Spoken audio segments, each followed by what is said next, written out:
Okay.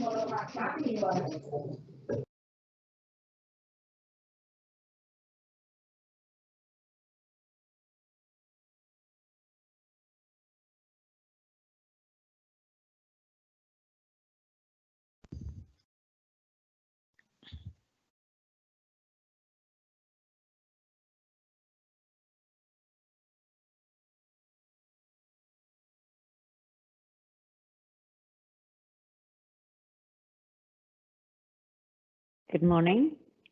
Let's wait 3 more minutes so everyone can join, and then we will start.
Good morning.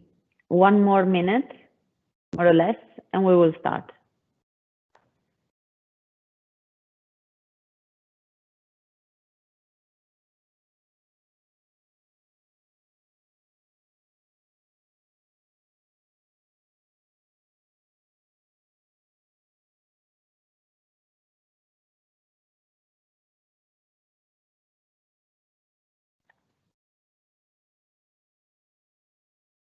Thank you for your patience and for joining the launch event of the campaign Hop On for Our Planet. I feel we can now start, but before giving the floor to our first speaker, I would like to remind everybody about some housekeeping rules. So I guess with all these months, we are all IT experts, but just to be sure, you will be on mute and with no video during the session, but we would love to hear your thoughts, your comments, and questions.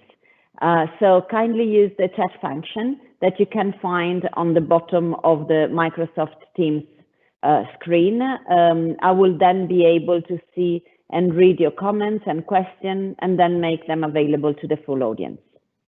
So please use that. Thanks again. I've heard we are more than 100, so this is great. I'm happy to introduce you to Mr. Henry Poupard-Lafarge, UNIFE Chairman and CEO of Alstom. Please, Henry. Thank you, Sarah. Let me thank all of you for participating to this event. Good morning to everybody.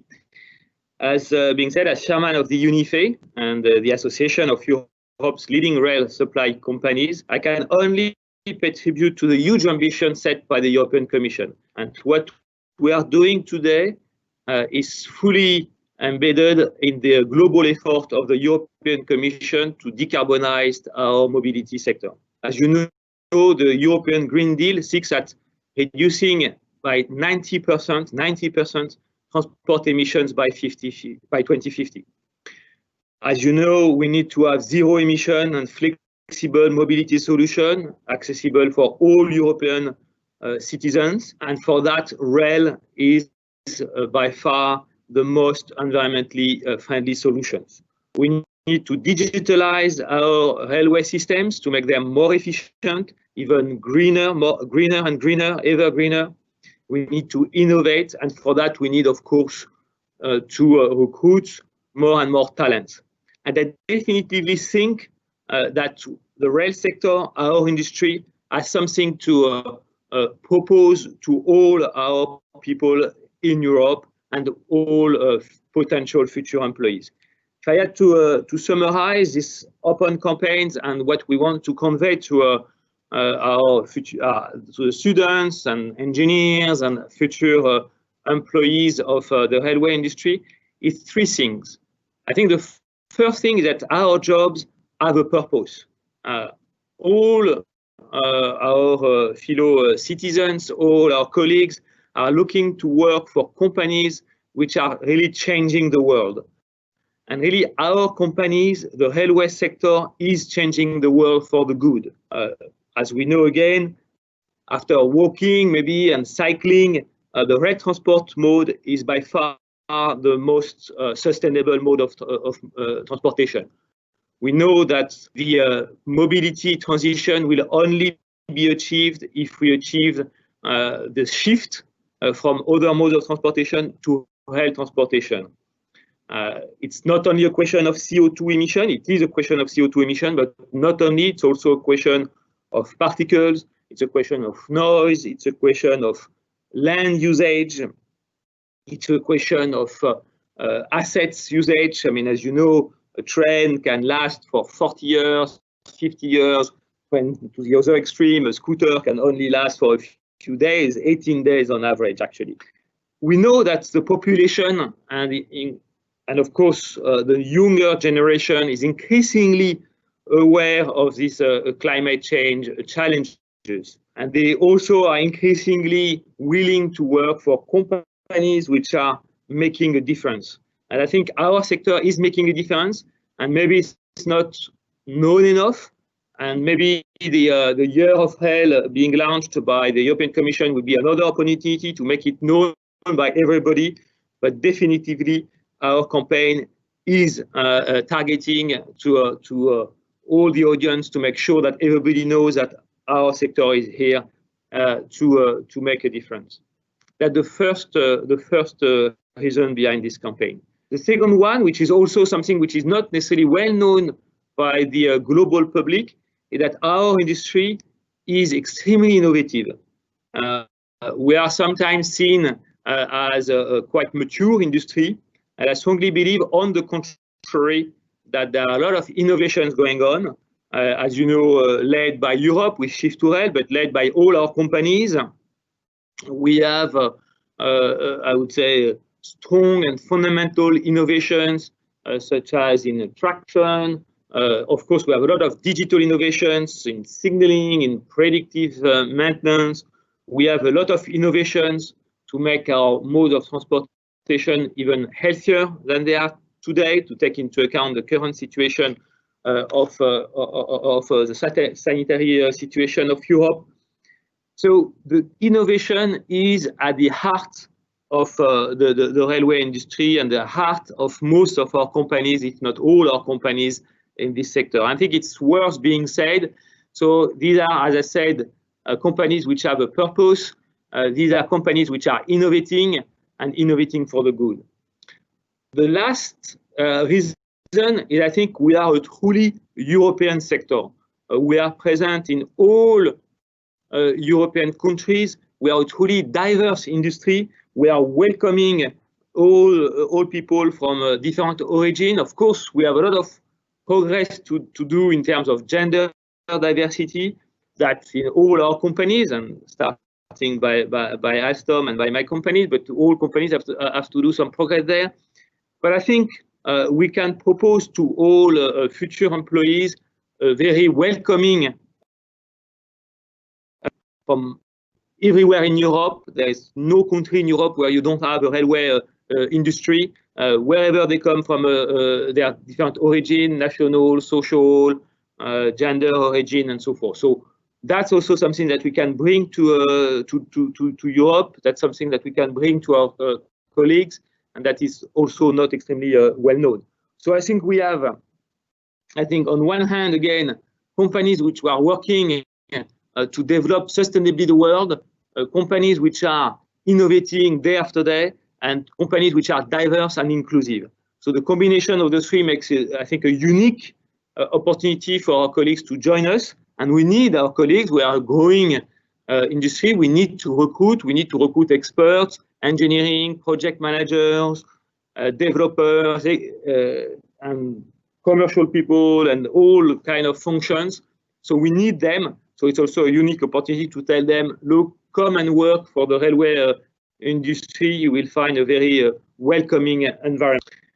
I just want to, before ending my introductory words, to thank all my colleagues, of course, from Siemens, from Bombardier, CAF, Fevlet, Hitachi, Knorr-Bremse, Lucchini, Struxton, who have all participated to the funding of this campaign to make Open for Our Planet possible. So thank you to all of you to participate to this day. Thank you to participate to this campaign, and as importantly, more importantly, thank you for all of you to participate to this great adventure of the railway industry.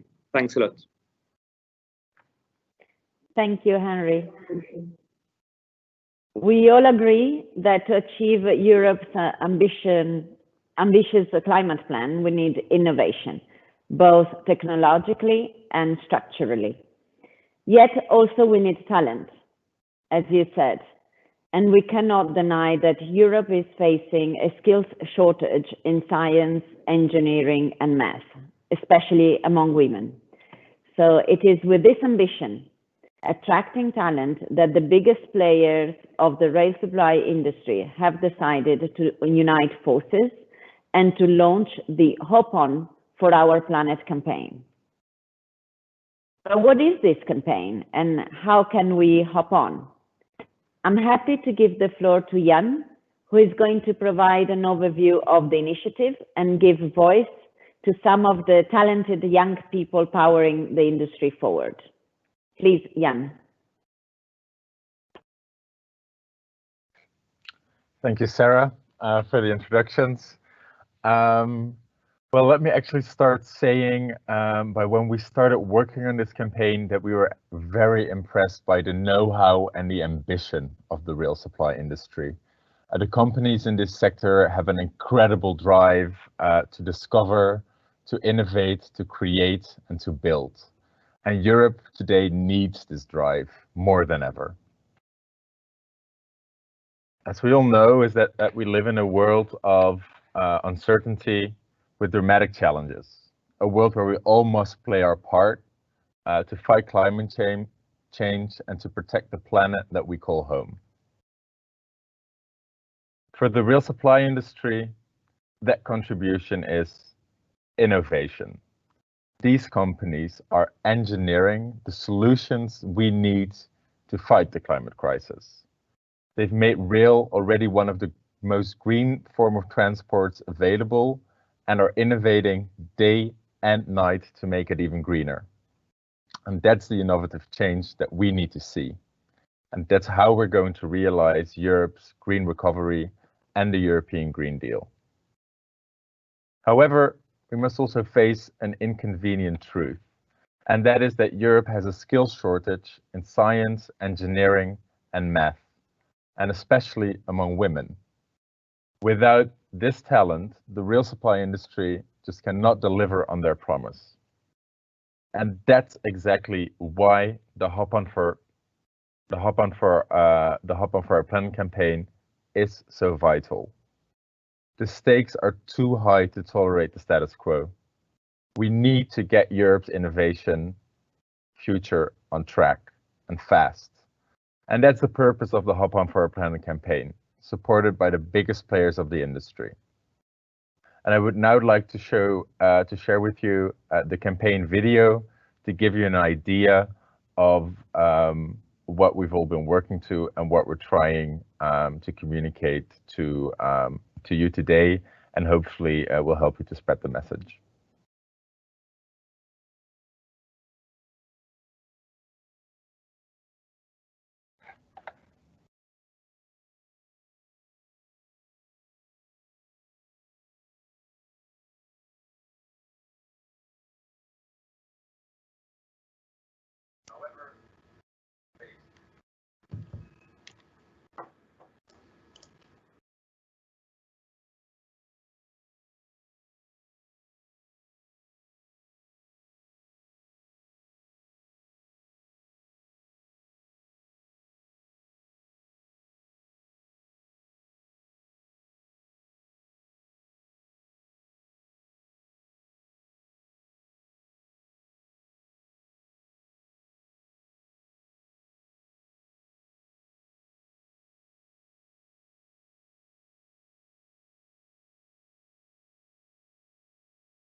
So thank you for watching this video. I'm not sure if you've heard it with sound.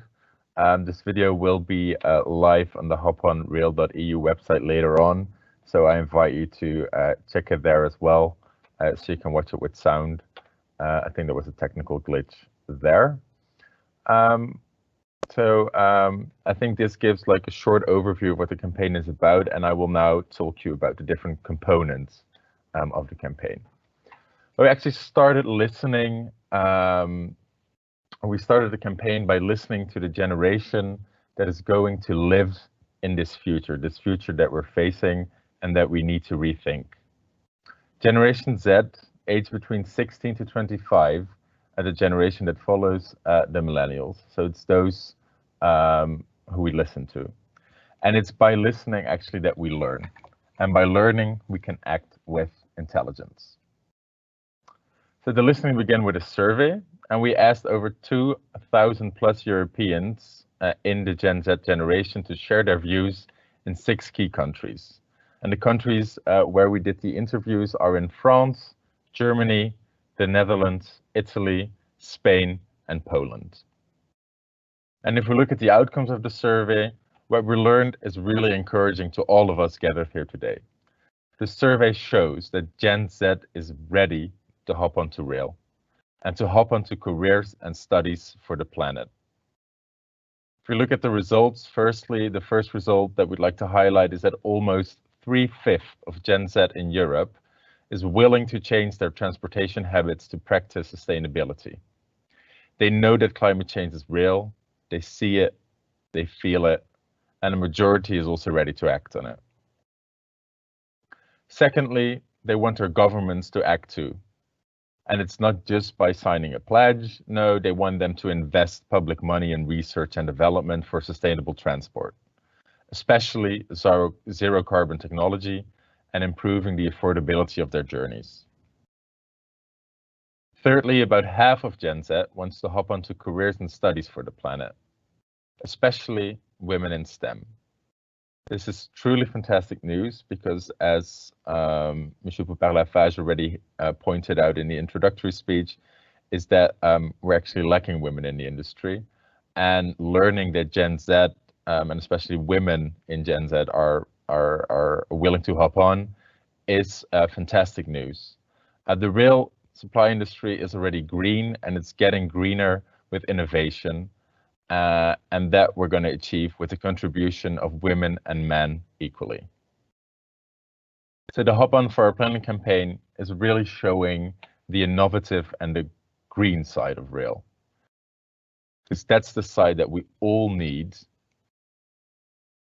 This new generation to discover and to pursue, because they're the ones that are going to engineer and roll out the zero carbon solutions that our planet demands. Obviously, there's a lot more to the campaign that we can share here with you today, but I would really invite you to go to our campaign website. It's hoponforrail.eu. And this website, more importantly, is actually a platform where you can discover jobs in the European rail supply industry across Europe. It lists high-tech and green jobs just waiting for the right talent with some of most Europe's innovative companies. We also invite you to hop onto our social media channels with the hashtag #HopOnForOurPlanet and help us to get the word out. We have channels on Facebook, Twitter, Instagram, LinkedIn, and YouTube to share, where we will share our content, and feel free to share this also with your audience to make everyone aware of the campaign and really make sure that our messages reach Gen Z and everyone everyone who would like to join the European rail supply industry. I would now like to introduce you actually to some of really impressive talent, people that are working in the industry. So these are young professionals who've already made the choice to hop on rail, and they're showing how a career in rail is actually a chance to help get Europe on the fast track towards a green and sustainable future. I'm introducing you today Gaia, Ali, and Antonella,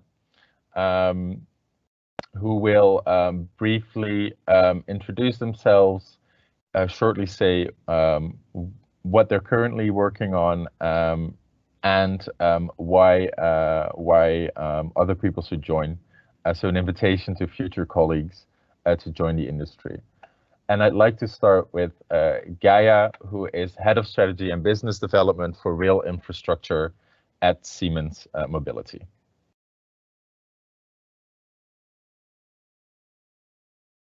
Thanks, Jan. Jan said, I'm Gaia Venkataraman. I'm heading Strategy and Business Development for the rail infrastructure business of Siemens Mobility. Well, I'm an industrial engineer by background and a mother of a 2-year-old. Why did I join this industry? I joined this industry by a lucky accident, first with Alstom Transport and now with Siemens Mobility. What keeps me going is this incredible opportunity to learn from this interplay between technology on one hand and fine human experience on the other. And I strongly believe that a robust transport infrastructure is one of the most important tools to improve the social and economic well-being of societies. And as Mr. Pupalafash said today nicely, what better way to do this sustainably than rail, where we move more people with less fuel, reduced emissions, save energy, and in general, improve the quality of life and conserve the planet. And once again, referring to Mr. Pupalafash, this combination of hundreds of years of legacy and at the same time, the opportunity to grow and innovate every day is really very unique about this industry. And it's a very fulfilling place to be. So I can only recommend everyone to join this rail supply industry to be able to contribute meaningfully to the transition into the future of mobility. Thanks, Jan. Thank you, Gaia, for your contribution. I think that's very inspiring. And then I now give the word to Ali Jamshidi, Development Engineer at Structum Rail. Thank you. I'm Ali Jamshidi. I've been working for a Structum company in the Netherlands since 2.5 years ago, concerning track monitoring, performance analysis, and maintenance decision support systems. Previously, I was a researcher at Delft University of Technology for 5 years.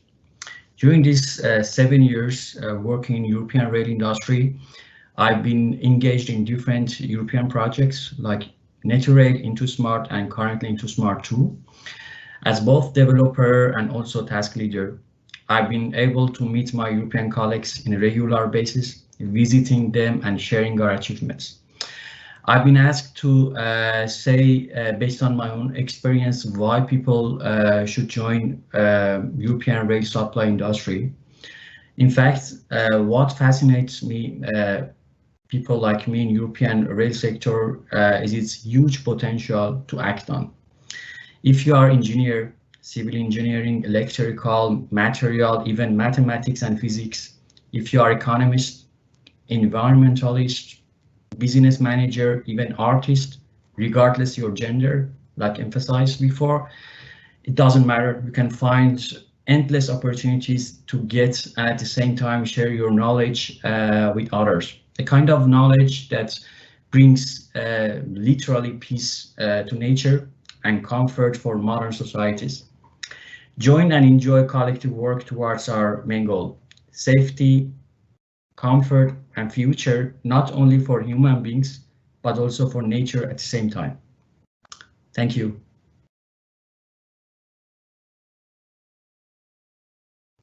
Thank you very much, Ali. For your contribution as well. So I think indeed there is huge potential in Europe, and I think Antonella can back me up on that. Antonella is a steel customer service and final inspection manager at Lucchini in Italy, and I will now give the floor to her. Yeah, thank you very much. Thank you for having me. Yes, as you said, I work in a steelmaking plant that is part of a factory that where, starting from ingots in different steel grades, we produce wheels and railway axles. My job, I can sum up my job with 3 verbs, briefly: to observe, and it takes place directly on the field, where is the core of steel making process, and it helps a lot with continuous improvement. To control, because the process has to follow well-defined procedures, and one of my responsibilities is to control that they are enforced. And finally, to analyze, because the quality requirements and cost are measured with statistical analysis. Essentially, is a teamwork, and I collaborate with floor managers, workers, process engineer, quality, and metallurgical department. Yeah, I supply the railway industry because for me is the perfect combination between one of my passion, steel making, and be a part of a dynamic and stimulating work environment with a lot of prospect of professional growth. Considering the issues, the environment issues that we have nowadays, I want to thank you upon to give us the opportunity to share with all you our passion for this work and our commitment for a sustainable future. So thank you very much. Thank you for having me. Yeah. Thank you, Antonella, for your contribution as well. These are just, let's say, three young people who are driving innovation within the European rail supply industry. And if you go to our website, which will be fully live at 11 o'clock, you can also see other videos from people who are working in the industry. So this goes from engineers to work planners to IT specialists.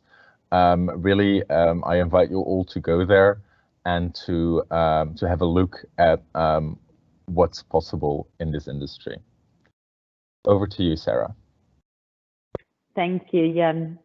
It's fascinating to hear the stories from the front line. Thank you, Gaia, Ali, and Antonella. It was very, very inspiring. Obviously, for the audience, feel free to post your questions. We will receive them on a, let's say, separate chat box, and then we can put them available for all. So I encourage you to start with the questions. In our imagination, rail is a bit traditional because it's something that we have been having since the 19th century, essentially. But it is an industry with an incredible record of innovation. And it's that innovation that is speeding up to get Europe's tech and green future on the fast track, especially now that 2021 has been declared the European Year of Rail. So I'm happy to discuss that angle, that innovation, that progress from tradition to future with a high-level panel of experts. They are here to discuss the policy solutions that Europe needs to deliver on rail's promise. And I'm happy to introduce you to Dominique Riquet, member of the European Parliament, vice chair of the political group Renew Europe, and also member of the Committee on Transport and Tourism. Barbara Bonvissuto, head of unit of DG Grow in the European Commission. Luc Triangle, or Triangle, probably, General Secretary of Industrial Europe. Andrea Gerosa, founder of Think Young, the international think tank that partner with us on this campaign and run the survey that you have just heard. Raffaella Alberi, Head of Human Resources for Europe at Alstom.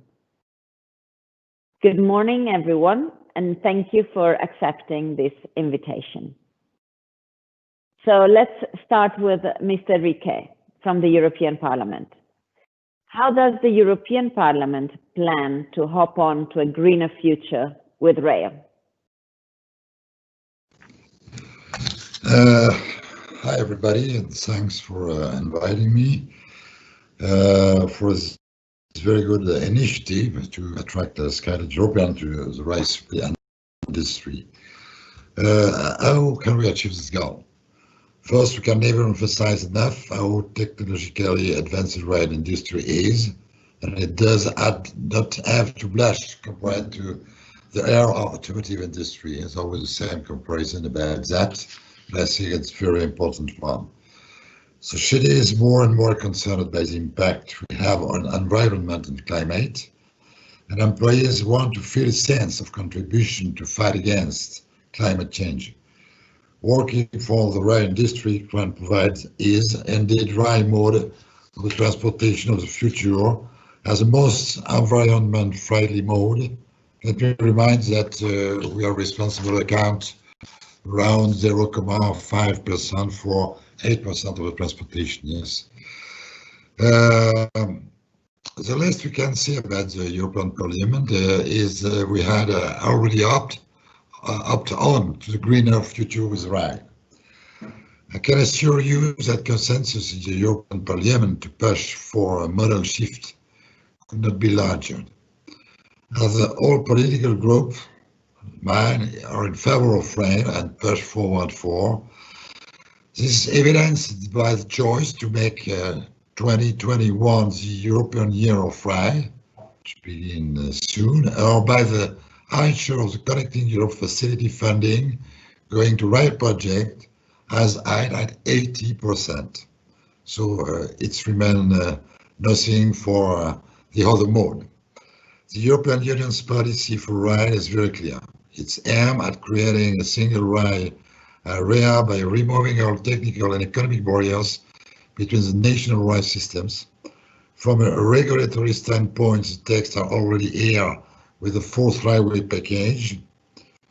Besides, we remain very attentive to the export potential of our industry. We are very aware of how competitive the international markets are with the big global players. In this regard, European public policies are an indispensable link of the right value chain as they provide industrial outlets and thus capacity to invest, recruit, and operate on foreign markets. I believe this notion of continuum between public policies, supply chain, and labour markets is no brainer to test again as concepts such as industrial strategy are debated again. That is the main core of our discussion about the transportation, about trend in the Parliament and especially in the Trend Committee. So there are big plans, I guess, and I see behind this ambitious goal, and especially behind the Green Deal and the recovery plan. Would you like to add anything else, or? About the Green Deal and the recovery? Yeah. Without the shadow of a doubt, rice supply industry has a driving role to play to make both Green Deal and recovery a reality. At a cutting edge of technology with use of alternative fuels, autonomous train, high-speed trains, communicating train, and so on, it has value-creating potential to generate jobs and widely create and contribute to the recovery. Green deals and recovery are linked, especially when it comes to rail. Indeed, even if we have been pushing rail forward for years, we currently have a window of opportunity with the awareness of climatic issues. Policymakers and financiers are even more willing to bet on rail, knowing it is compatible with our collective objectives in terms of emissions. It's a win-win situation. We can contribute to the Green Deal thanks to the rail while creating jobs and growth. More than ever, rail is a mode of the future, even for the main European Council. So I think that it's very important to open with the rail for recovery and for green. No problem about that. We are absolutely in phase with you. We have growth, innovation, and jobs, and sustainability, all in one basket, and thanks to potentially one industry together with others. So now let's turn to the executive arm of Europe. Barbara Bonvisuto, Head of Unit of DG Grow. Thank you, and good morning, everyone. First of all, many thanks for having invited me here. It's really a pleasure to be among all these talents and listening about all the creative and innovative idea in this sector. The Commission has focused quite a great attention on the rail sector. The rail supply industry is a global leader. It's a strategic sector, as it has been said, for the European economy, but also for the transition to the digital and greener economy that we want to see. But if we want Europe to continue to be the center for excellence and innovation, besides investment in research and innovation, we need a great focus on skills.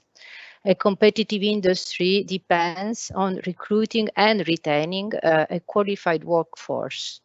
We have, as the European Commission, we have highlighted the importance of increasing investment in skills in our industrial policy strategy, which was adopted in March this year.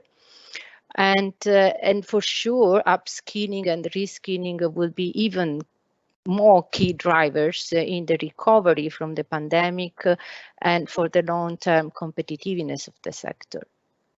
Now, the Commission proposed the Next Generation EU, the recovery plan, which will unleash unprecedented financial resources to help the member states going out of the crisis.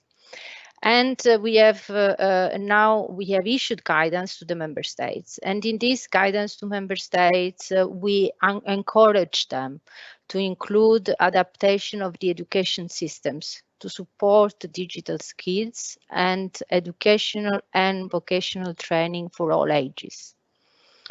In the industrial strategy, which I referred to before, which was adopted in March 2014, we have identified 14 industrial ecosystems, and they represent around 90% of the business value added in the EU. And the rail sector is obviously part of such ecosystems. It's included in the broader ecosystem of transport, mobility, and automotive. Now, for us, the ecosystem approach is important to identify the needs of an overall system and to guide then our response to the crisis, including our budgetary response.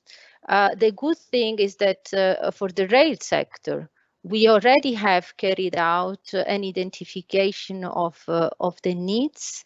We have developed a vision for the competitiveness of the rail sector, thanks to our expert group on the competitiveness of the railway supply industry. This expert group delivered a report with a vision for the industry and with concrete recommendation. The report was delivered in October last year. And it touches upon many issues, chapters, policies, which are indispensable to strengthen the competitiveness of the sector, research and innovation, trade policy, internal markets, and it has obviously a section on skills. Now, what I'm very happy about is that the recommendations which are included in that report, when it comes to skills are already being implemented. So, I mean, I think that the question was, are there skills gap?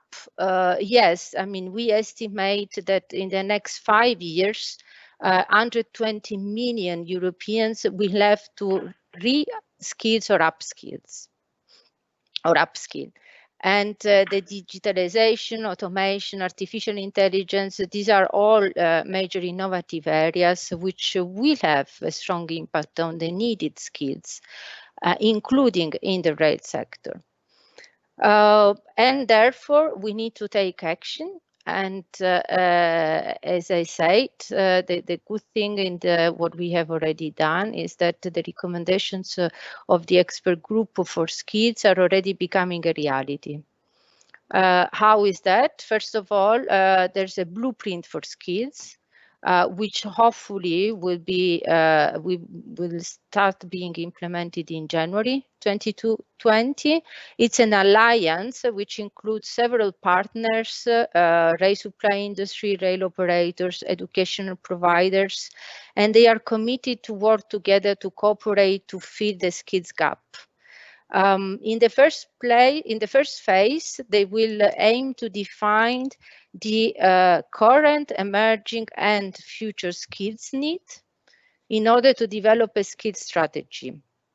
And then, on the basis of that identification of needs, they would develop and validate occupational profiles, vocational programs, and curricula, and a rollout strategy, which will then have to bring in the game also the national and the regional educational authorities.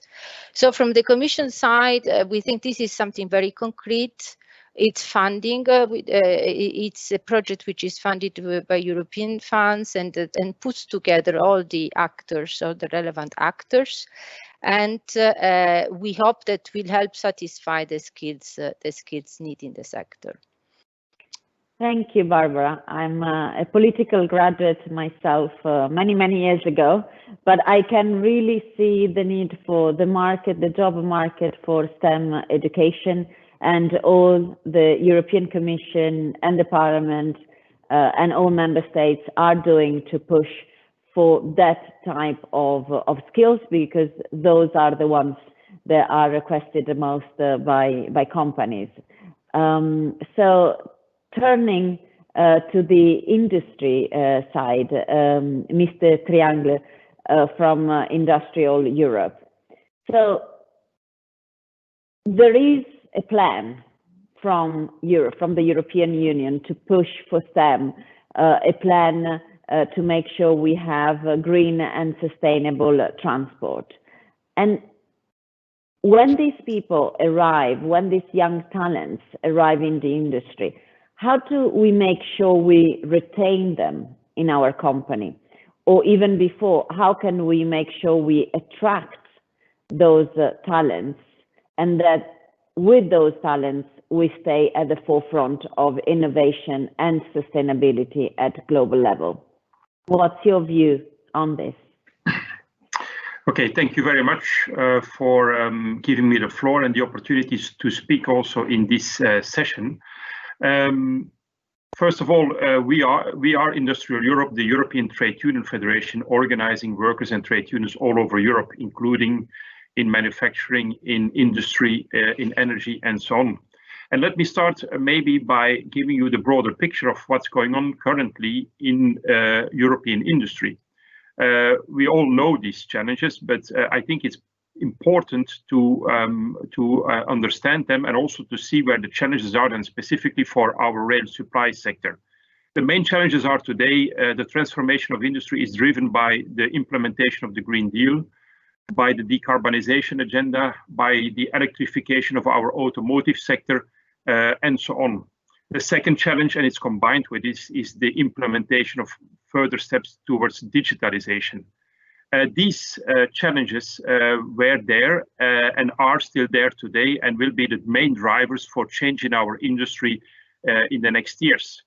Now, this whole process of transformation has been accelerated and also became more difficult with the current pandemic, because we can't have this debate today without referring to the current reality, the pandemic, and the consequences this pandemic will have for our industry and for our industries in general.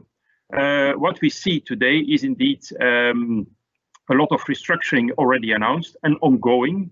So certain sectors are struggling, and the challenges, for instance, for the automotive sector, for the aerospace sector, for the steel sector, are heavier than ever before. But we do have some light at the end of the tunnel, probably. When the European Commission, when the European Council agreed on the next generation EU budget, and if you combine that with the MFF, then we are talking about, for the next years, that 1.8 trillion euro will be available for European policy. And that means that if we use this money right, and if we use the money for next generation EU right, then this can indeed drive certain sectors, which are future-oriented sectors, move them faster forward. And it's obvious that the rail supply industry and the sector is one of these sectors that will benefit from this next generation EU, and is also a sector with future. And then, okay, moving to your very specific question about attracting young people and retaining them, I think it's clear that we need to have a clear message to our young talents, young people, that this is a sector with future, because young people look to a sector that is promising, that is indeed dealing with the challenges of tomorrow and with the objectives of tomorrow. So I think it's important that this is a clear view, a clear message that we give to young people all over Europe. But this also cannot stay empty words. It needs to be underpinned by European programs, and the time is too short to refer to a number of European programs, but we need flesh on the bone. It's not enough to give only nice messages about we are the sector of the future, or we are a sector for the future. It also has to be underpinned with investment programs driven by European funds. Secondly, attracting young talent. We don't have to reinvent the wheel, because actually there is a battle for talent everywhere going on in Europe and in all sectors. As I told you in the beginning, we are representing almost all industrial sectors. We hear the same complaint, the same request. Everybody needs talent. And that means that we have to offer an attractive environment for young people and for people in general, for workers in general. And that also means that we need programs not only for highly skilled and highly trained engineers already, but we also need to have young people coming from vocational and educational training programs, from apprenticeship programs into our industry. So let's focus not only on the university degrees, but let's also focus on the technical schools, where we also need to attract people for stepping into this industry. And how can you attract them? Offering good working conditions. We are a trade union, so it's not a surprise to you that we say, okay, salary is a factor that that defines whether people will join the sector or the company, yes or no. But this is not the only factor. It's combined with training facilities, with continuous training, with lifelong learning on the shop floor in the sector, with some mobility as well that should be possible in the sector moving forward in your career. So all these are actually conditions that we need to understand if we want to attract young people. And then last but not least, we need to make sure that we indeed attract women in the sector. It's an important source of skilled people, and we need to make sure that we are attractive also to female workers. And in that sense, we hope that the rail supply sector can also be a driver to bridge the pay gap, which is a reality in industry in Europe. 16% of pay gap between female workers and male workers. So let's also make sure that we are paying the same salaries to women than to men, and that there is no pay gap in the sector. So this is also a condition to attract female workers to the sector. So these are my first reactions to your question. Thank you, Luc. I cannot agree more, especially on the last point. So thanks for raising. Also, our survey has shown what attracts young people, but you are perfectly right. It's not just about the university and the white collar, it's also about the blue collars, it's also about those who are in technical schools. So absolutely, this is necessary. The world has changed. The working conditions will need to change. But let's hear a bit more about that with Andrea, because we have heard about the decision makers. We heard from the industry. Now would like to hear from the demand. So Andrea from Think Young, he will represent Gen Z, but also millennials, give a voice to those that are entering the job or shaping that career. Andrea, from your perspective, what is Gen Z looking for from the rail supply industry, and how can companies become more resonant with and attractive to this rising generation? What needs to be done, essentially, to attract young, talented people from all backgrounds? Thank you, Sarah, and thank you, Unif, for the invitation. And just a personal note, I've done 3 interrails 20 years ago, so for us to work on this project was very exciting for the team, because we travel a lot and we do projects all over Europe, and most of the time we try to take the train and be sustainable from that point of view. But also personally, the train has really had an impact in my life, and I mean, I improved my English. I worked abroad thanks to that interrail, and I mean, basically my life completely changed. So it was personally a very interesting project to work with. And as you said, and has been mentioned before, we did this survey. We interviewed over 2,000 Gen Z all over Europe in 6 countries, and the opinion from young people is clear. They do see and look for a job where they can have an impact, and an employer that can help us, that can help them have an impact. If you look at this generation, and if we look also a bit before COVID, which clearly shaped a bit our life lately, but I mean, it's a generation that clearly had 2 main trends. The first one is mobility. It's a generation that changed country, changed job, changed friends in a very easy way, and can do it very easily. And the second one is that they prefer experience over ownership. And this one is specifically key when it comes to traveling and, you know, sharing experience, sharing on social media. So when you think of Gen Z, all the young people born after 1995, keep this very much in mind. If we look at the survey itself, and if we look at Gen Z and the rail industry is extremely well positioned to tackle on several points that this generation is looking for when looking for a job, when approaching a new employer, and it's things that somehow Barbara and Luke already mentioned. Now, the fact that a very strong focus on skills, don't forget at all vocational training, gender equality, very important for this generation, especially when it comes to STEM skills. I think the rail industry has a very niche and particular product that can really be attractive for both gender. But clearly the survey tells us some key things. The first one is Gen Z is looking for a job where they can have an impact. This I think we all know by now. Luke mentioned it, and I think we should never forget, especially in time of a pandemic, they're also looking for a stable and well-paid job. It's not just a matter of having an impact. It's not just a matter of having a job that is meaningful. That's clearly priority number one.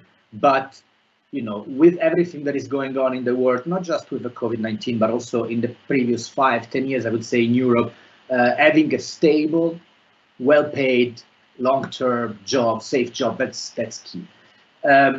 It's also extremely interesting for them to have an extremely tech and challenging job. So we mentioned at the beginning AI, we mentioned big data. These are all things that I think can fit well with the industry. And last but not least, young people are calling for government action on this.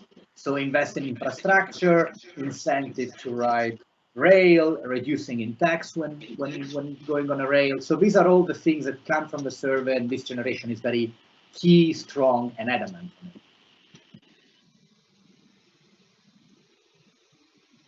Thank you, Andrea. So these young people, these talented people are looking for jobs that are tech-driven, challenging, but also stable, where they can have good working conditions. And I believe it's absolutely something that we can put on the table, and we should put on the table with equality. So asking now to Raffaella from the rail supply industry. Let's see how the industry is hopping on to address the skills gap and to make sure we do offer what the demand is looking for. So as an industry, Raffaella, what are you doing to attract and retain a Gen Z? And what about the experienced workers? I see the questions coming in the chat, and some have asked, let's look at millennials as well. Let's look at those who are rather 30, 40, and because they will be educating their kids as well as Gen Z, so the more 16, 25. Raffaella, what do you think?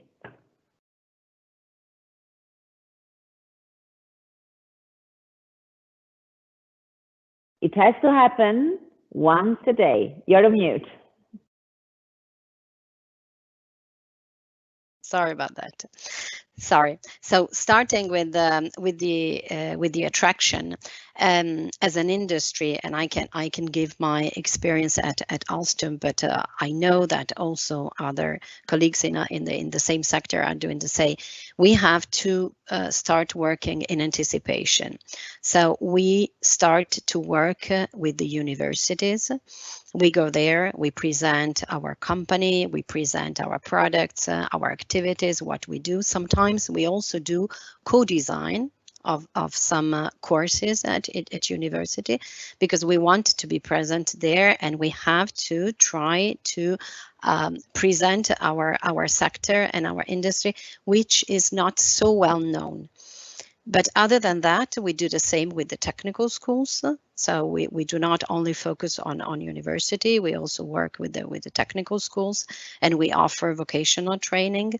And in some cases, we also do presentation to the lower grade of schools, because the problem that we have, and I know there are, I mean, a lot of discussions about the skills shortage that we have today on the market, because there is indeed a mismatch, because the industry is looking for more technical profiles with more for more STEM graduates, and sometimes the market is not offering that. So there must be really something that we have to do, starting from the education and starting from the lower grades, trying to orient the choices of the young students and try to orient them towards more technical jobs and towards towards the industry. So I think really to work in anticipation is a very, very important part of this action, and I'm very glad that I heard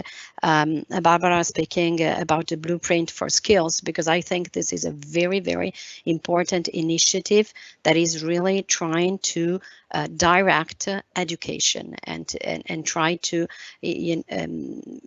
orient the young students towards a different path and towards a different world of work. And so for me, anticipation is one thing. Then when we come, of course, to attract, we are also working on different types of recruiting processes. We try to make the recruiting itself, the recruiting experience itself, more attractive, using, for example, gamification, using artificial intelligence. And another important point, and I think that this campaign, the Hope On for Our Planet, will do help us a lot. We really need a different branding for our companies, a different branding and positioning of our industry to make it really more attractive, and to show to the big public that the railway industry is no longer the 100 years ago industry with the steel, with the iron, and with the coal trains. It's clearly something that it's much more today, looking into the future, into the green world, into the innovation.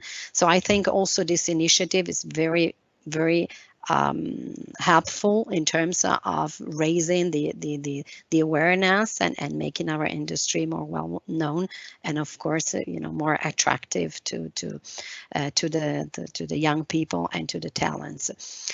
And then if we come to retention, of course, there is a lot that we can do inside our companies. Mr.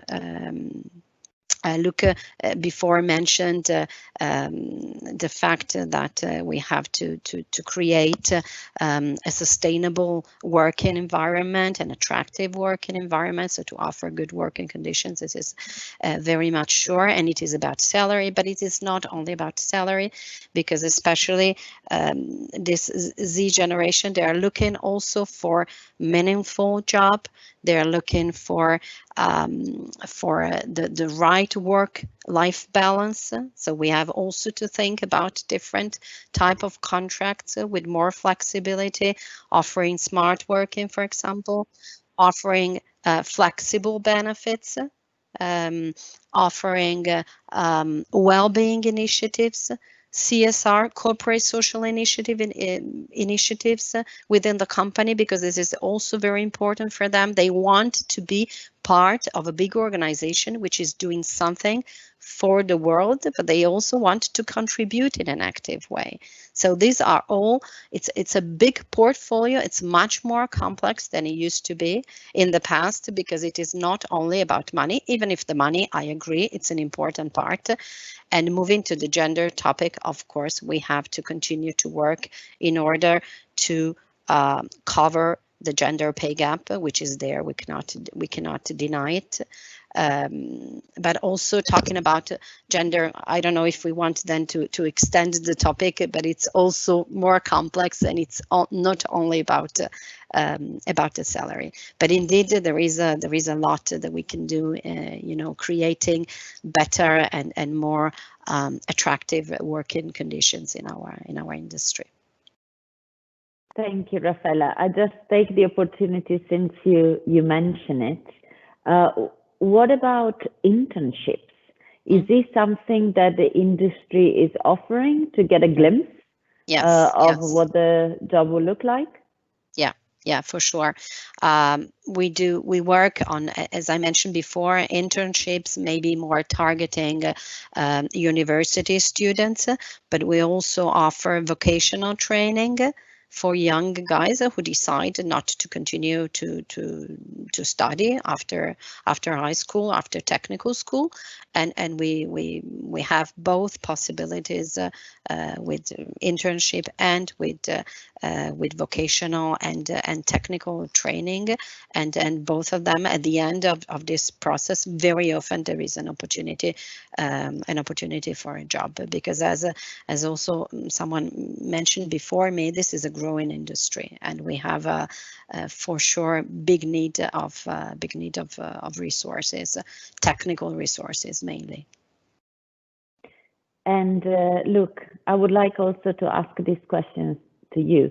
Internships, vocational training, we heard a lot the word technical, and there was a question about it. There are some people who have a legal background, others who do arts. So diversity in terms of education and background, how is this taken on by the industry? Maybe this is an area that we could work better and improve. We do try to have diversity. Of course, I mean, like in every other industry and every other sector, we also have other type of jobs. I mean, we have the HR, we have the legal, we have the finance. So we also have other jobs we have the communication, for example. We have big communication department where, of course, a good background with more, I would say, more open to fantasy and to other environment, which is less technical, is also as important. To be honest, for sure, this is an aspect of diversity that we also, because now we are working on diversity in many different ways. It's a gender diversity, it is age diversity, and it's also background diversity. So we try to focus and to welcome also people coming from different fields. I have to tell you the full truth. For the time being, we are very much a sector and an industry of engineers and of technicians. So we still have a way to go to try to integrate and to welcome people coming from different backgrounds. But there is a small percentage already today in place. Every longer trip starts with a little step. Luke, yes. What do you think? Yeah, thank you. Yeah, I think it's absolutely important that we have an open mind and also are open for diversity in the sector, because this is the richness of the sector. It's not to focus only on one type of education or one type of skills, but all skills, even non-technical skills, can absolutely contribute to the future of the sector, because the sector has a future, has a bright future, as I also said, and as also other speakers said in the beginning, looking to the Green Deal implementation and to the kind of mobility we are moving to in the near future. So it will be a sector that is very prominent in our mobility and in the society, and that also means that you have to go beyond the traditional technical profiles that you usually recruit. So we believe actually that a sector that is open for diversity in all kinds of education, but also people, men, women, and other kinds of diversities, can only benefit from this for its own future. So that's clear. And maybe if I may, I think it's also important to have indeed attention for the very important aspect of a good work-life balance. And that's absolutely, let's be very clear, not an issue only where I refer to for attracting female workers. This is as important for female workers as for male workers. So it's universal. And I think also here the sector can take can lead by example. And if you can do that, and if you are innovative also in the way how you organize work, well, then you will also be a sector that attracts many people in the future. Absolutely, absolutely. And talking about a sector that is looking to attract talents, and also a sector that can give growth to a region, I would like to ask a question to Mr. Briquet. I know you come from Valenciennes, which is a place that has a history with the rail supply industry, with large factories and SMEs that go around this industry. How do you see the industry playing a role in the growth of the region, and how do you see the industry attracting talents and retain talents in the region where you come from? Yes, as you see, we are essentially an industrial region, and I think that industry, for me, is something. The railway industry and industry in general is something absolutely the priority for the growth, for the growing and the development of my region, and it's also always a complicated story. If I remember the story of the railway industry in my region, in Valenciennes, it was before a very, very high level of industry with some big fabrics, and we are decreasing a lot and increasing now a lot, because the renewals of the rail industry was for us very important one. And for example, we for factories as the Alstom factories in Valenciennes, you have, for example, you have, I think, around 1,500 employees, and for that you have 800 engineers. It's not only a fabric or something, just industry.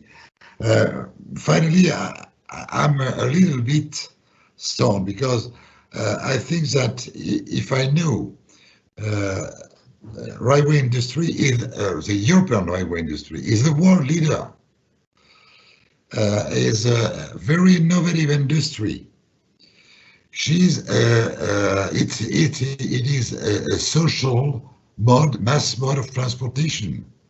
She is also the greenest mode. She is also the safest mode. We don't talk about safety, but it's something very important one for me about general transportation. So I think that you are the leader, you are the safest, you are the greenest, you are the social mass transportation. How could we not be attractive in this condition for the young people? I think that beyond the concern of, I think it's normal, the concern of salaries, the concern of social conditions, you have to be proud to work for this kind of industry, which is the most greenest, the most industry, you are the leader, and so on and so on. And what kind of industry in Europe is at the same level of social, environmental, what is more recommendable? I don't know. So I think that we have to come back again on the stage, because we was an old industry before, of the time of the steam, but it's not at all the case now. And I think it's very important to have this new communication about what is modern, what is safe, what is green, what is innovative. Is train, nothing else. And so I think that it's very important to change down. It's not the same. We are not in. I think that probably the 20th century was very difficult for the train. 19th century it was glory. 19th it was for the car and for the bus and for the truck. And now the 21st century is the century of the train. It is really what I believe. Wow, I love that.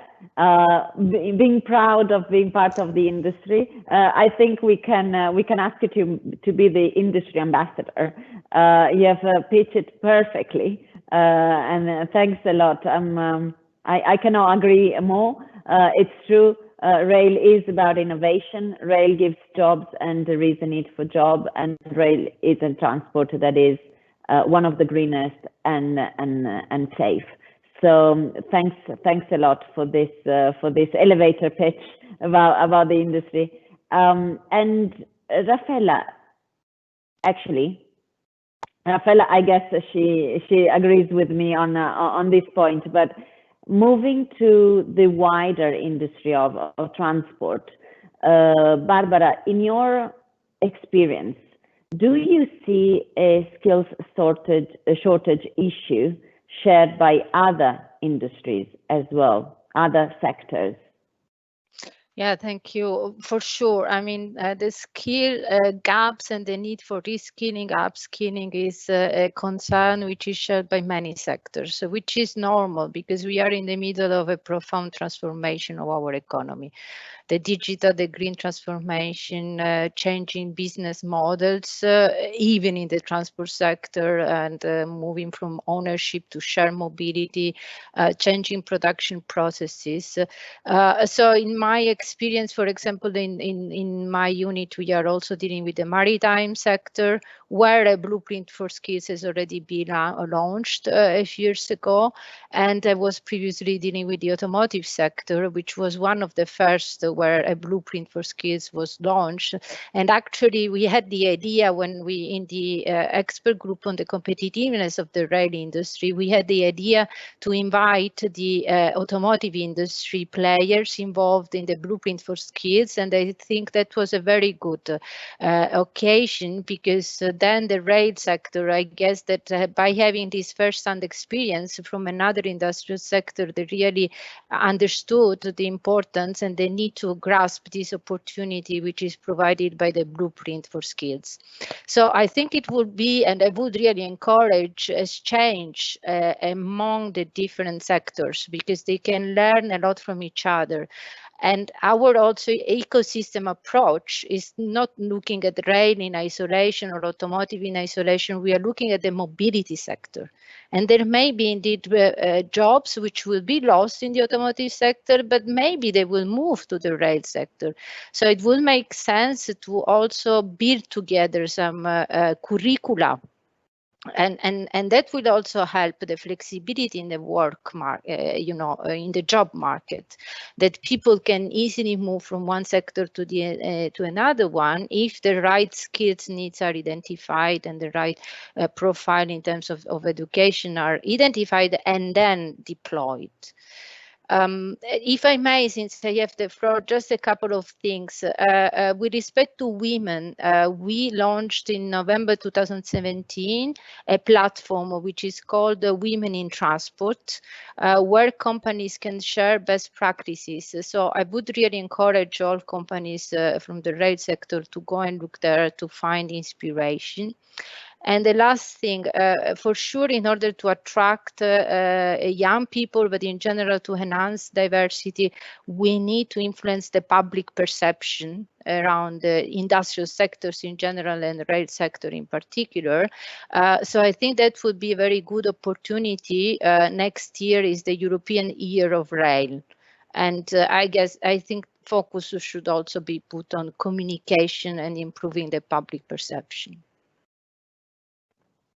Thank you. Thank you, Barbara. And Andrea, ending with you, we heard a lot about this industry that can offer jobs. So there is the offer there. Jobs that are innovative, jobs that are green, jobs that can give you good working condition. I also share the view from Barbara about the fact that it's important that people can go cross-sector, so that when some skills have been identified, they can be used where there is the offer. What can we do? What can we do to convince millennials or Gen Z to hop on for a career in rail, but more what can we do to make sure that skills are not lost in space or in specific geographies? Well, $1 million question, I would say. On the first one, I guess a campaign like this, what I think Barbara mentioned before, the best practice where you have women in transport, I think it's a very nice idea. Everything that, you can make sure the perception of young people when it comes to an industry that it's aiming at being zero emission, it's really there, and you keep stressing it and mentioning. And from the survey, the perception of Gen Z over the industry wasn't that the industry wasn't that sustainable. It is, I would say, average in the whole range of industry. You can find it in the survey if you download it. I think it's online from today. And the rail industry, it rank in the middle. So obviously there's one who does way worse, but our expectation was actually that it would have done way better. So definitely, I think there is a campaign communication effort that needs to be done to make sure the perception towards young people of this industry is clearly on. We are zero emission, or aiming at zero emission. We are extremely looking into environmentally friendly, etc., etc. Campaign, the survey like the one we've done, campaign is very much communicating to them. A survey, it's listening to their stories. Somewhere where you share best practices is listening. It's also that part, and that's one, I would say, in a nutshell. The second one on the skills, that's a difficult one, because clearly the skills mismatch, if we want to use a term that it's very technical, it's very much out there since 20 years. It's growing. We know it's a problem in Europe. We definitely need to do something so that the right skills match the right job. The stress on vocational training, it's very important. All things it's more or less we know, but clearly we need to make sure that the right skills match the right job. As you said, transferability, not just within the industry, which is very important, but also within the same industry or same company, different departments. That's something that young people like a lot. Maybe they do 6 months in marketing, then they do 6 months in finance, and then they do 6 months into the IT department. I'm going a bit extreme, but that's really what they enjoy. And that's where they probably, by experiencing different division of a company, they can realize what's their best skills and apply that to somewhere, because sometimes they choose a path at university and then they regret it. So if a company is able to bounce young people in different division within certain limits, I guess, from management point of view, I guess that really helps a lot. And I'm not a big fan of platform, to be honest, in the sense that there is plenty of places to find job out there. I mean, I don't need to mention any brand, but there are plenty of. I think it's more the way you really communicate and perceive a certain industry or a certain company to be sure that young people find themselves aligned with the values of such a company. Thank you, Andrea. And indeed, there are so many platforms out there that sometimes there are so many the people get a bit confused. So we have tried to make it easier. So the website hoponrail.eu will also be a platform where everyone can go and have hyperlinks to all the vacancies that there are in the industry from the biggest player and in the key markets in Europe. So answering the question from Joaquin, the website that is now live has all videos from the industry. So stories directly from the rail supply industry, has all the results of the survey, so the listening exercise, but it's also a platform where we can advertise the jobs and vacancies available. So now I think we need to wrap up. I would like to, let's hope it works, if there is no glitch. So it has worked until now. Cannot believe. So let's try to see if this is working. 1 minute for each of the speakers to convince talents in Europe to hop on for a career in the rail supply industry. Mr. Riquet has already done a great job with that, so the bar is high. Let's try to pitch the industry to the talents of Europe. Andrea, 1 minute. Thank you for making me first one. I definitely feel if you're looking for a job in an industry that it's cool, that it's looking to reinvent itself somehow as well, extremely environmentally friendly and very ambitious in this respect, but also very much linked to technology, I think the rail industry is definitely what you're looking for. Also from an experience point of view, there's nothing cooler than traveling around Europe on a train. It's beautiful, it's magnificent, it shows the diversity of Europe, and I think everyone who works in this industry should be proud of the work they're doing, the one they've done, and the one who are going to apply for a job in the industry definitely will be proud of working for such a cool and impactful industry. Cool. Look, what do you think? What's your pitch to convince a talent to hop on for a career in rail? Well, if you look for a job in a sector which will change the future of the world and which will deal and be a solution, part of the solution for the climate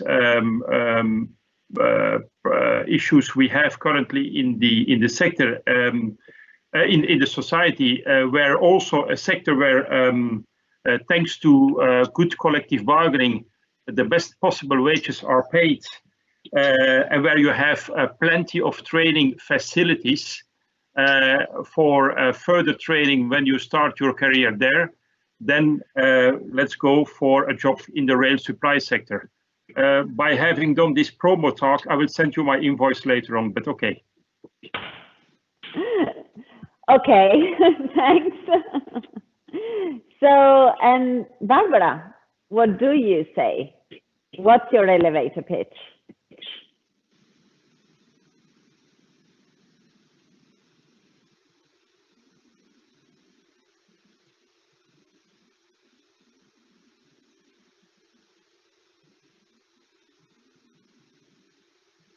Rafaela? Sorry, I think I was Yeah. muted. Sorry. Well, I would say that we absolutely need a greener future for our kids. Europe is leading in the fight towards climate change in the world, and the rail sector has a great role to play there. So it would be really an adventure to join such a dynamic sector which can highly contribute to our societal challenges, and also where innovation can be created and where there are very opportunities to experiment also high-tech solutions. Thank you, Barbara. Dominic, can we consider your previous intervention as the elevator pitch, or would you like to add anything? I can do better. I think I say we have to put the railway industry on stage, and I think that if you want to run ahead, go to the railway industry. It's very simple, because I think for the young people, what is very important beyond the salary and social improvement of those situations is to live in a world which is greener, safer, and more communitarian. So I think that the railway industry, it could be very easy for industry to make the future better. That's all, Fox. Thank you, Dominic. And Rafaela, since we talked about women, I think it's nice to end with a female voice. If I can add something, maybe I would say two things. It's it's an opportunity. I mean, to join the railway industry is an opportunity to find a job with a purpose, which for me, I think this is quite important for the young generation. A purpose, meaning that it's something that will really have an impact on our future. It has an impact on our life, on the life of millions of people, because imagine what it means to build a new railway where it exists none, because very often we have in mind Europe as a place where we see our trains and our metros and our means of transportation, but there are also places in the world where this is not existing. So this is also an industry that will continue to help develop parts of the world that are still in a different situation than we are in Europe. So it's really a job with a meaning, with a purpose, and it's a job which can match with the values, with the human values that people have, which is really, I think, an important part. And a second point, most of our industry have exist in many different countries, so it gives you also an opportunity as a young person to travel, to move from one country to another, and to gain super interesting experiences worldwide, which can really enrich you as not only as a professional but also as a person. So I really think that the future of our industry is really bright, and we really have to try to invest more, as Barbara mentioned, on communication, because what we have done so far is not enough. And I really hope that this campaign will boost and will really help us to make this industry more well known and more attractive, because it is indeed the industry of the future, I think. Thank you, Raffaella. So thank you, Raffaella. Thank you, all the speakers. Thank you, the participants. I really enjoyed the debate. I was really inspired. I see the commitment. I can see the drive, and I believe we can make a difference altogether. So thank you all for these contributions. I would like now to give the floor to Philippe Citroën, Director General of UNIFE, who will conclude the event. Thank you all. Thank you very much, Sarah. And I'm like you, I really enjoyed the debate, and I would like to thank all the participants in the debate, and Mr. Riquet, Barbara Bonvisuto, Luc Triangle, Andrea Gerosa, and Raffaella Alberti. I think we had a very interesting debate. But I would like also to thank Alstom, Bombardier Transportation, CAF, Fevlet Transport, Hitachi STS, Rail STS, Knorr-Bremse, Lucchini RS, Siemens Mobility, and Structure Rail for their contribution on this campaign. This initiative would not have been possible without their support. Additionally, I would thank BCW, you and Jan, and Think Young, who you have been instrumental in the implementation of this initiative. We started a few months ago. So I was quite impressed by the vision put forward by our speakers. Innovation are always born out of crisis, evident today more than ever with the ongoing COVID-19 outbreak and the increasingly evident effects of climate change.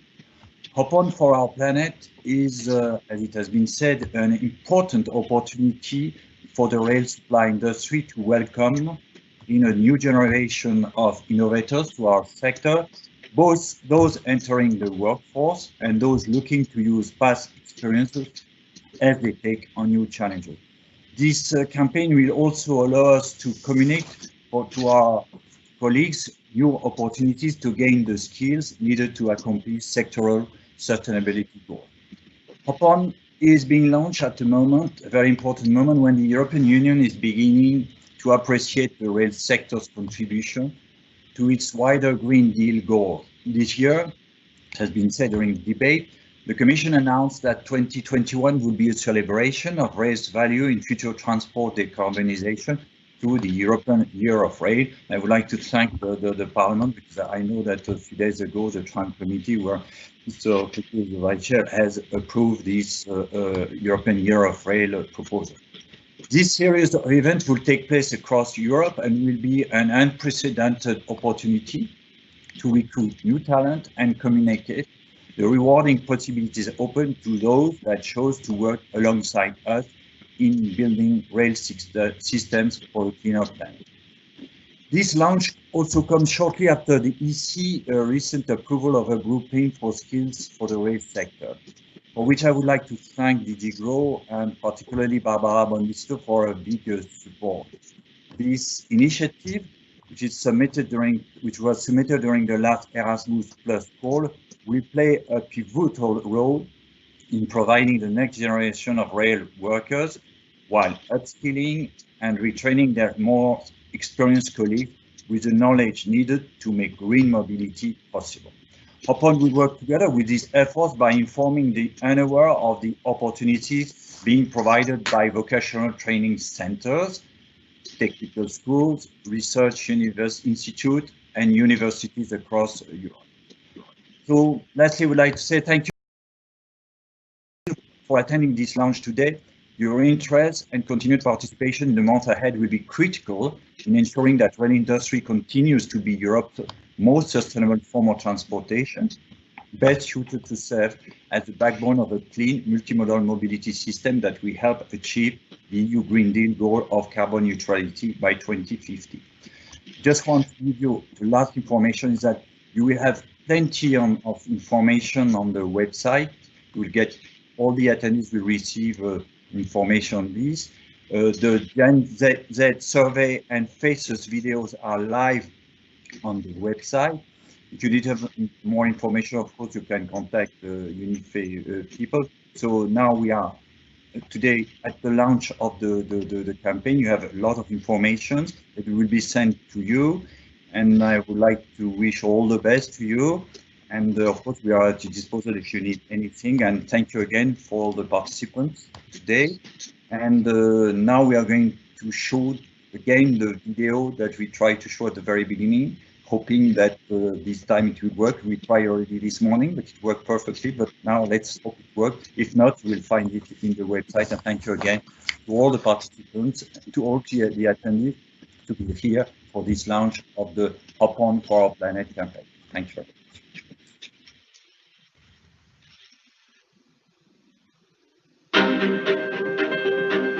We live in a world where we all must play our part to fight climate change. Thanks to the European rail supply industry, rail is today one of the greenest forms of transport. And our industry has the ambition to put Europe's tech and green future on the fast track. The rail industry is the way to sustainable transport, innovative jobs, and a lifetime of opportunity. We listened to 2,000 plus Europeans, aged 16 to 25, to share their views. They know that climate change is real. They see it, they feel it, they are ready to act. The rail industry offers great opportunities for all age groups to learn, to grow, and to contribute. Join our talented colleagues and be in the driver's seat of innovation. Big data, artificial intelligence, 5G connectivity, blockchain, digital twins. Hop on for our planet.